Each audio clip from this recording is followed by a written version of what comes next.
कश्मीरी पंडित समुदाय से ताल्लुक रखने वाले सरकारी कर्मचारी जो प्रधानमंत्री के पैकेज के तहत घाटी गए और घाटी में नौकरियां कर रहे थे, आज उन्होंने प्लेज लिया है, कसम खाई है कि वो घाटी में फिलहाल काम नहीं करेंगे और केंद्र सरकार से ये गुजारिश की है कि इन्होंने कहा है, we the victims of genocide synonymically Kashmiri Pandits refugees in our own country on this auspicious day of Nirjala Ekadashi, आज निर्जला एकादशी है, do hereby pledge that we will take our struggle to the logical conclusion and put our sincere efforts in a democratic and constitutional way.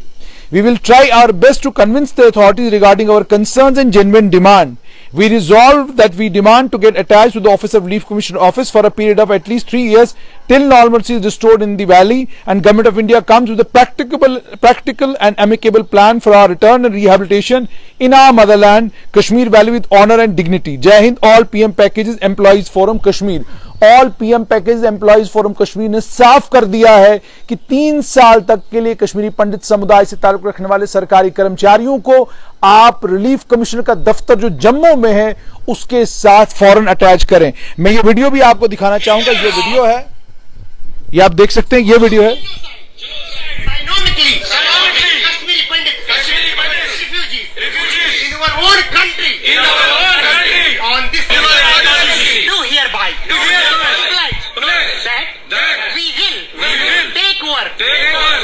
Struggle to the logical conclusion and put our sincere efforts in a democratic and constitutional way.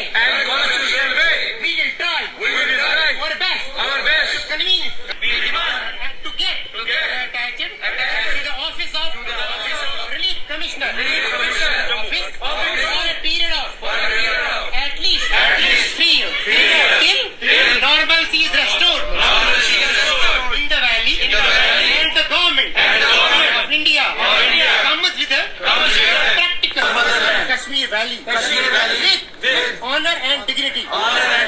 Jai Hind. तो आपने कश्मीरी पंडित समुदाय से ताल्लुक रखने वाले सरकारी कर्मचारियों ने आज जो कसम खाई है उसका वीडियो देख लिया. साफ तौर पर इनका यह कहना है कि 3 साल के लिए रिलीफ कमिश्नर के दफ्तर के साथ आप हमको अटैच करें. घाटी के हालात ठीक नहीं हैं, हम इन हालात में घाटी में काम नहीं कर सकते हैं और हम चाहते हैं कि हमें 3 साल के लिए सरकार रिलीफ कमिश्नर जम्मू के दफ्तर के साथ अटैच करे. क्या यह मांग कश्मीरी पंडित समुदाय के सभी कर्मचारियों की है या किसी वर्ग विशेष की या कुछ एक कर्मचारियों की मांग है? इसी पर बात करने के लिए मेरे साथ है इन्हीं कर्मचारियों से जुड़े हुए रुबिन जी सप्रू. रुबिन जी, पहले मुझे ये बताइएगा कि क्या ये मांग आप सभी कर्मचारियों की है या ये जो फोरम है ये इसमें कुछ कश्मीरी पंडित समुदाय के सरकारी कर्मचारी हैं? सबसे पहले आज निर्जला एकादशी है. इस शुभ अवसर पर मैं सारे दर्शकों को मेरे तरफ से मुबारक. जो ये आप डिमांड कर रहे हैं कि उन्होंने आज प्लेज लिया है कि 3 साल तक के लिए हमें आप रिलीफ कमिश्नर ऑफिस जो हमारे कस्टोडियन हैं कि आप वहाँ पर हमें अटैच कीजिए.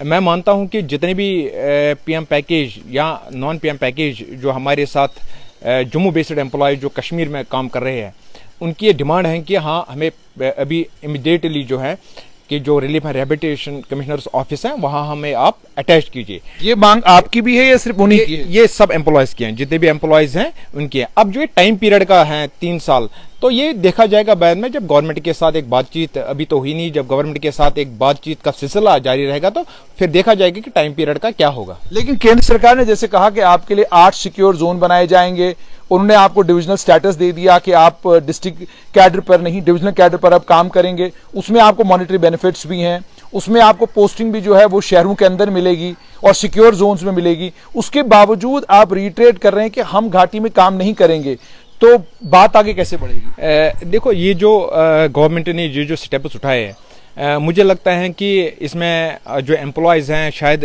उनको ये पूछा नहीं गया है. जो डिविजनल कैडर की आप बात कर रहे हैं कि डिविजनल कैडर, तो फिर भी जो मेरी जो रेस्ट्रिक्शन है, वो जो मूवमेंट है, वो फिर भी कश्मीर तक ही सीमित रही है. चाहे डिस्ट्रिक्ट कैडर को डिविजनल कैडर, मगर मुझे उस बाउंड्री से बाहर नहीं आने दिया.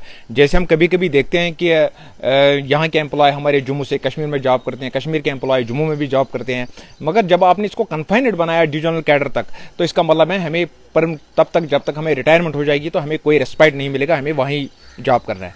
दूसरी बात जो आपने सिक्योरिटी जोन की है कि सिक्योरिटी का ये अगर सिक्योरिटी जोन की आप बात करते हैं कि हमें अब एक जगह से लेकर दूसरी जगह पर हमें लेना है उन्होंने कि चाहे आप यहाँ सिक्योर फील करते हो, लेकिन जो अभी एम्प्लॉय है उसको इनसिक्योरिटी हर जगह लगती है वहाँ कश्मीर में। ये जो सिक्योरिटी जो जोन्स हैं ये एक गवर्नमेंट का अपना एक प्लान है कि ये सिक्योर है, मगर अगर आप वो मुझे पूछेंगे कि क्या मैं वहाँ सिक्योर फील करूँगा नहीं, तो मेरा नैरेटिव जो होगा एम्प्लॉय का वो एंटायरली डिफरेंट होगा इसके लेकर। यानी आप अभी भी कह रहे हैं कि सरकार जो कदम उठा रही है, सरकार साफ कर रही है कि इतना सिक्योर कर दिया जाएगा कि आतंकी किसी भी सरकारी कर्मचारी को टारगेट नहीं कर पाएंगे। अगर सरकार इतना एश्योरेंस दे रही है तो फिर जाने में दिक्कत क्या है? जाने में दिक्कत यह है कि मैंने आपको कहा कि पिछले 12 साल से जब हम वैली में काम कर रहे थे तो कुछ बहुत सी परेशानियां आई। एक तो परेशानी होती है कि आपको लिविंग कंडीशंस को देखकर, और दूसरी परेशानियां हैं और किसी दूसरे टाइप को लेकर जिसमें सिक्योरिटी का मसला है। मतलब शायद मैंने कहा वो पहले कंसिडर नहीं किया गया है, आज गवर्नमेंट कंसिडर कर रही है। लेकिन जो अभी हालात कश्मीर के बदले हैं माइनॉरिटीज को लेकर, खासकर मैं बात करूंगा रिसेंटली किलिंग जो 12 मई को हुई राहुल भट्टी की, तो उसके बाद जो एम्प्लॉयज हैं कश्मीरी पंडित यूथ जो वैली में कर वो बहुत चिंतित हैं, बहुत ही चिंतित हैं। अभी वो फेयर साइकोसिस में बहुत परेशान है। 50% से ज्यादा लोग जो है जम्मू पहुंचे हैं, कुछ लोग वहां क्योंकि उनके बच्चे वहां जो है स्कूलों में या बाकी चीजों में जा रहे हैं उसकी वजह से फंसे हैं। तो मुझे लगता है वो भी आहिस्ता आहिस्ता यहाँ आएंगे। उसके बाद एक कंसेंसस इवॉल्व होगा कि आगे जो हमें रणनीति जो है वो क्या बनेगी।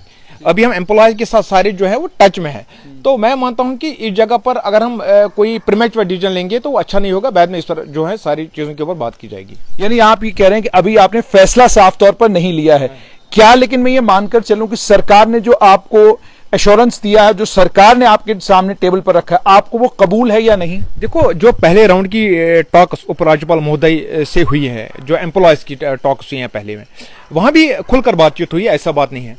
अभी गवर्नमेंट की तरफ से दूसरे राउंड की जो बातचीत है उसमें कोई अभी इनविटेशन नहीं आया।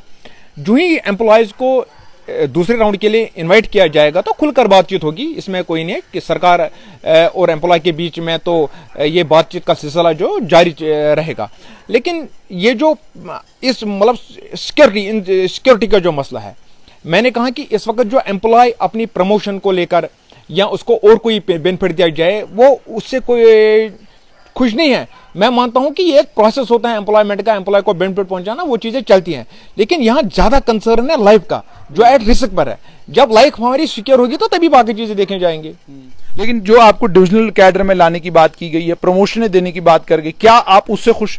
देखो, मैं कह रहा हूं कि इस पर अभी बात कर रहे हैं, मेरे खुश होने से या न होने से मुझे नहीं लगता है बात आगे बढ़ेगी।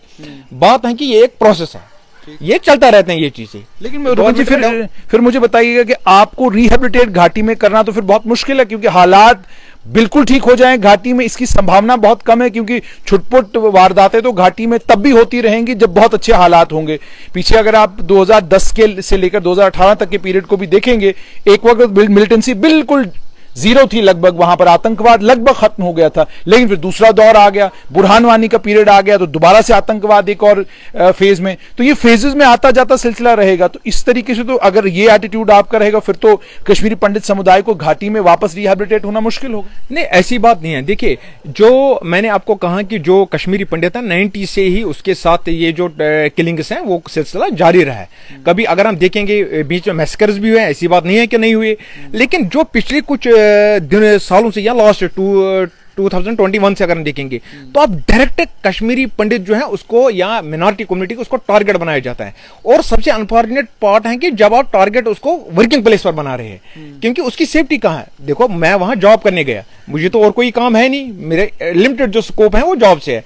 जब मैं जॉब पर करने में ही सेफ नहीं हूं तो मुझे क्या वहां करना है? और दूसरी बात, जो हमने रिहेबिलिटेशन की बात की है, हमने पहले भी बताया, आज भी इस बात को कहते हैं कि ये जो पैकेज है इसको रिटर्न रिहेबिलिटेशन से डीलिंग करना, अलग करना है, इसको एक इकोनॉमिक पैकेज घोषित करना है। और उसके बाद अगर गवर्नमेंट का एक इनिशिएटिव होता है कश्मीरी पंडितों को वहां रिहेबिलिटेट करना है, तो उसमें पूरी कम्युनिटी जो होगा उसका जो कम्युनिटी का स्टैंड देखा, उसमें पूरी कम्युनिटी का मैंडेट होना चाहिए। ये नहीं है कि आपने 1000 उठाया, 2000 उठाया, मुझे नहीं लगता है उससे कोई रिहेबिलिटेशन का जो पर्पज है वो फुलफिल होगा।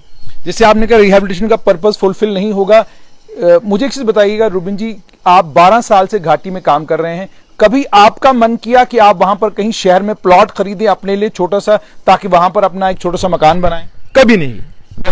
मैं इसको सीधे बताऊंगा, कभी नहीं। मैंने कभी ये भी नहीं कभी सोचा दिल में कि मैं इस जगह पर जाऊं, इस जगह पर जाऊंगा, इस जगह पर, या अपने आबाई जगह घर जाऊं। हाँ, मैंने कभी नहीं देखा। मुझे, क्योंकि मैं खुशी नहीं रहा हूं पिछले 12 साल से। खुशी क्यों नहीं रहा, उसके रीजन क्या है, ये मैं जब मैं अपनी बात करता हूं, इसका मतलब नहीं है कि मैं एक general view point, prime ministers package employees जो कश्मीरी पंडित यूथ वैली में काम करता हूं, उनका व्यू पॉइंट मैं ये बताऊं। मेजॉरिटी ऑफ एम्प्लॉयज का हम खुश नहीं है।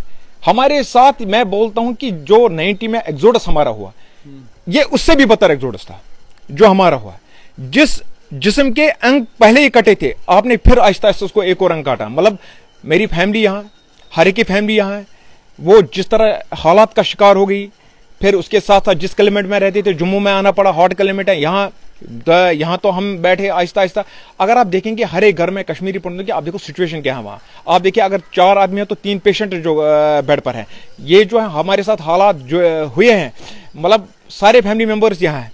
कुछ भी हो तो हमें यहाँ आना पड़ता है, सिचुएशन खराब हो तो यहाँ हमें आना पड़ता है। हमारा जो लिविंग का पर्पस है, मुझे लगता है वो भी खत्म हो गया है। अच्छा, यानी आप ये कह रहे हैं कि आपका पूरा परिवार यहाँ पर घर में बीमार है, तीमारदारी करनी है किसी की, वो सब लोग यहाँ पर, तो इसलिए आपको लगता है कि घाटी जाकर भी 12 साल में भी आपको कभी महसूस नहीं हुआ कि मैं यहाँ मकान खरीदूं या मैं यहीं बस जाऊं? कभी नहीं। मैंने, मुझे लगता है हमारे साथ बहुत से एम्प्लॉयज हैं जिन्हें मैंने आपको कहा कि आप देखिए 5000 एम्प्लॉयज, आज तक किसने वहां कोई मकान बनाया, किसने कोई प्रॉपर्टी वहां बनाई, किसने कोई बिजनेस एस्टेब्लिशमेंट ये वहां से कोई बनाया? क्योंकि मैं आपको कहूंगा कि हमारे पास मतलब कुछ मेजॉरिटी ने नहीं किया, लेकिन कुछ एक लोग हैं जिन्होंने अपना बिजनेस वापस जाकर वहां पर एस्टेब्लिश किया। एम्प्लॉयज की बात करता हूं, हो सकता है इसको छोड़कर किसी कश्मीरी पंडित ने किया, मगर मैं एम्प्लॉयज की बात, जो एम्प्लॉयज मेरे साथ हैं, अगर मैं उनकी बात करूंगा, मतलब किसी के पास तो है अभी प्रॉपर्टी है, वो उसको रेस्टोर कर सकता है, नहीं किया रेस्टोर। यानी आप भी कभी अपने गाँव नहीं गए अपना मकान ठीक करने? मैं गया, कभी कुछ इशू था उसको लेकर, मगर मुझे कभी ये इंटरेस्ट नहीं है कि मैं वहां कुछ बनाऊं। आप आज भी मानते हैं कि हालात ऐसे नहीं है कि घाटी में रहा जाए? अरे कश्मीरी पंडित के लिए घाटी में रहना अभी भी मुश्किल है। एक तो मुश्किल है, इसमें कोई शक नहीं है, मुश्किल है। क्यों है मुश्किल? क्योंकि जिस 90 में, मुझे अभी भी याद है हम किन हालात को देखकर वहां से वापस आए हैं, अभी मुझे उस हालात में उतना परिवर्तन नहीं दिखता है। क्योंकि बड़ी चीजें होती हैं, ये गोली ही नहीं होती हैं जिससे आप शिकार बनाया जाएगा, बहुत बड़ी चीजें होती हैं।